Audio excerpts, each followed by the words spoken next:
Hello YouTubers, this is Average Joe here, and today we're actually going to talk about how to change the cabin air filter, sometimes referred to as the air conditioning filter, on your Toyota RAV4. What I have here is a Toyota RAV4 2016. It's the hybrid edition. It's been a great vehicle. I'm pushing almost 48,000 miles, have not had one problem with it up until this point. I am getting ready to take it to the dealer for its oil change. And basically I know that they're going to be asking me about servicing the filters in there, so I thought this would be a great time to talk about how to change the cabin air filter. I'm going to walk you through this step by step. It's actually not that hard at all. Most dealerships, when you go in for service, they always bring you out your old filter, and of course what does that mean? That means they already took the time to tear it apart, pull the old filter out, bring it into you to bring it to your attention, and then ultimately try to sell you a new filter based on the condition of your old filter. And as you know, their prices are not as comparable as buying the filter yourself. Here I have a genuine Toyota filter. You don't need to use a genuine Toyota filter, but I grabbed this one at a very reasonable cost, so I'm going to go ahead and use it. But you're welcome to go to an auto store. Anywhere that sells auto parts should be able to hook you up with an air conditioning filter, or an in-cabin air filter as they call it. There's typically two models of cabin air filter that are available. So you're able to get this with a charcoal and then with just a regular. And the idea behind the charcoal is it's obviously supposed to help to dissipate odors and so forth.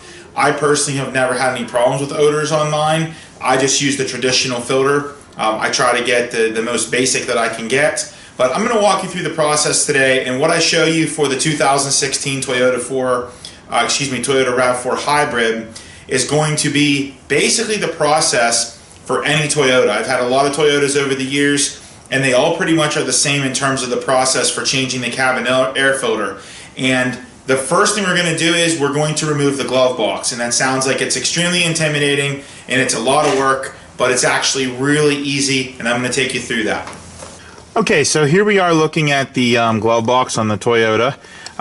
So what I'm going to do is I'm going to go ahead and just open up the glove box. I did remove some of the junk. We have a tendency of packing our glove box full. The very first thing that you want to do is you're going to notice, I'm going to use my light here as well to help show you what's going on. You're going to notice over here on the right, there is a small, I like to call it a little, almost a shock absorber, and that's what allows you to basically let go of the glove box when you open it, so that it essentially dampens the fall of the glove box.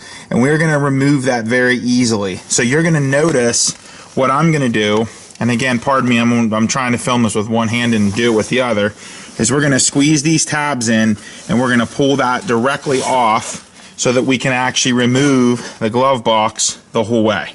So that's what I'm going to do first here. I'm just going to squeeze the tabs, and I'm going to essentially pull that off of there like so. And actually there's not much squeezing of the tabs that you have to do, but once you've done that, that's out of the way, and then we're going to remove the entire glove box assembly. So the way we have to remove it is we actually have to squeeze the glove box in, so that way we can see, or rather we can actually pull it down out from that cavity that's in there.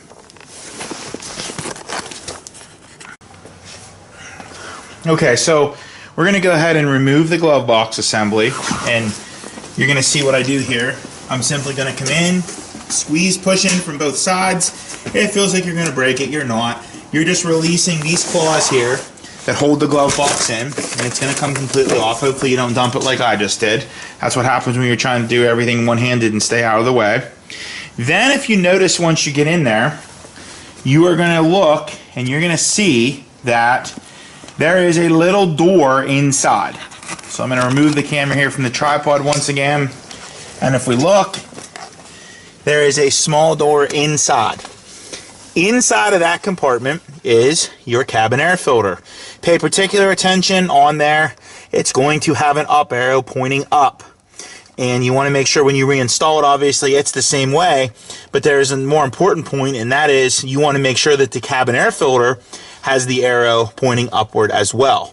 So we're going to go ahead and open that door very easily. It just pops right open. The whole door will come off. Okay, and there's our cabin air filter. So we're going to go ahead and pull that out.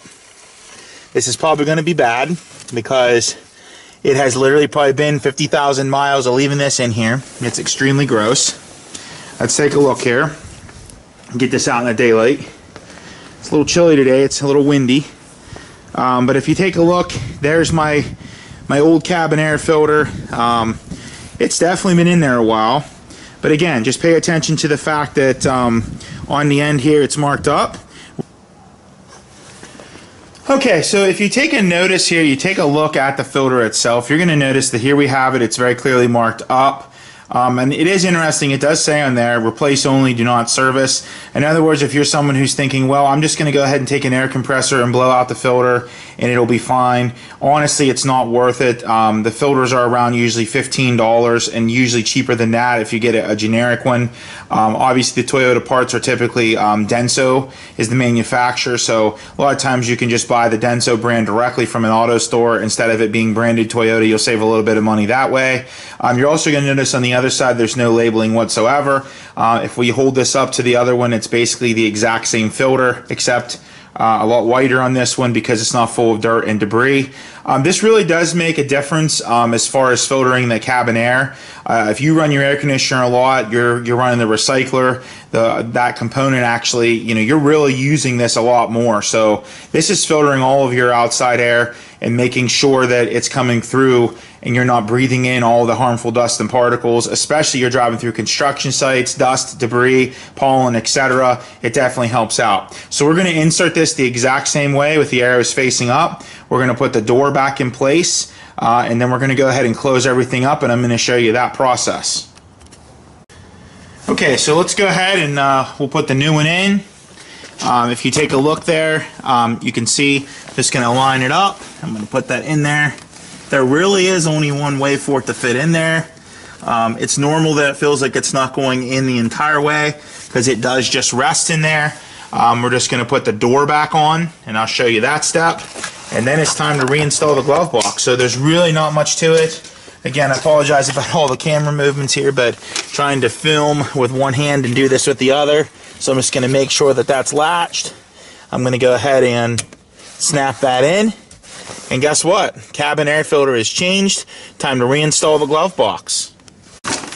Okay, so what we're going to do here is I'm going to reconnect this from the driver's side so you can see everything that's going on. Basically on the bottom of this, we have these notches which are going to fit on the corresponding notches on both the left and right side. You want to get this positioned onto those first. It's going to be a little bit tricky doing this from the other side. It's not like I do this every day. But you want to make sure that you get that seated. You can hear that, it just seated. So now when I push up on it, these two little plastic pieces, these little claws as I call them, you'll hear those snap in. And now I'm going to come over to this other side. I'm going to reconnect the damper, okay, like so. I push up on it. It's coming down like it's supposed to. I've got a lot of weight in there, which is why it's falling a little bit more rapidly than it should. I put everything back in there. It's a real simple thing you can do. Great way to obviously maintain your vehicle. Very simple and not that costly. So definitely, if you haven't checked it in a while, you want to make sure you check it. Okay, so there you have it. We just changed the cabin air filter on a 2016 RAV4 Hybrid. If you are looking for the cabin air filter for your Toyota, be sure to check out the links below, because as an Amazon associate, I earn from qualifying purchases, so that would help me out. And certainly, if you like the video and you're hoping for more, be sure to click on the subscribe button. Thanks, and we'll see you next time.